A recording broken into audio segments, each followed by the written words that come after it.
மூசா அலைஹிஸ்ஸலாத்தோடு பழகியவர் யாருமே இல்லையா? அப்படி இருந்தும் ஏன் தன்னுடைய சகோதரர் கேட்டாரு? தன் ரத்தம், தன் உறவு, தன் கூட பிறந்த வாரிசு, அது என்னதான் இந்த உலகத்துல மன கஷ்டங்களோ எது வந்தாலும் சரி, அதனுடைய அந்த பலம் இருக்கு பாருங்க, அது போகவே செய்யாது. சில காட்டு மிராண்டிகள் இன்னைக்கு வாழ்ந்துகிட்டு இருப்பாங்க, அண்ணன் தம்பியுடைய உறவுகளில் அத்து வாழ்ந்துட்டு இருப்பாங்க, அவங்கள பத்தி நம்ம பேச வேண்டியதில்லை. ஆனா உண்மையிலேயே அந்த அண்ணன் தம்பி என்ற உறவு இருக்கு பாருங்க, என்னதான் அவர்களுக்கு மத்தியில் பிரச்சனை இருந்தாலும் கூட அந்த உறவு என்பது இந்த உலகத்துல பிரிக்கப்படாத ஒன்று, மதிக்கப்படக்கூடிய ஒன்றாக இருக்கிறது.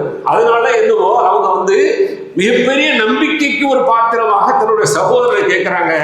எனக்கு எல்லா வகையிலும் அவர் வலுப்படுத்துவார். எனவே என்னுடைய சகோதரர் ஹாரூன் அலைஹிஸ்ஸலாம் அவர்களை நபியாக அப்படின்னு அவங்க கேட்கல, வசீராக, உதவியாளராக கேட்கிறாங்க.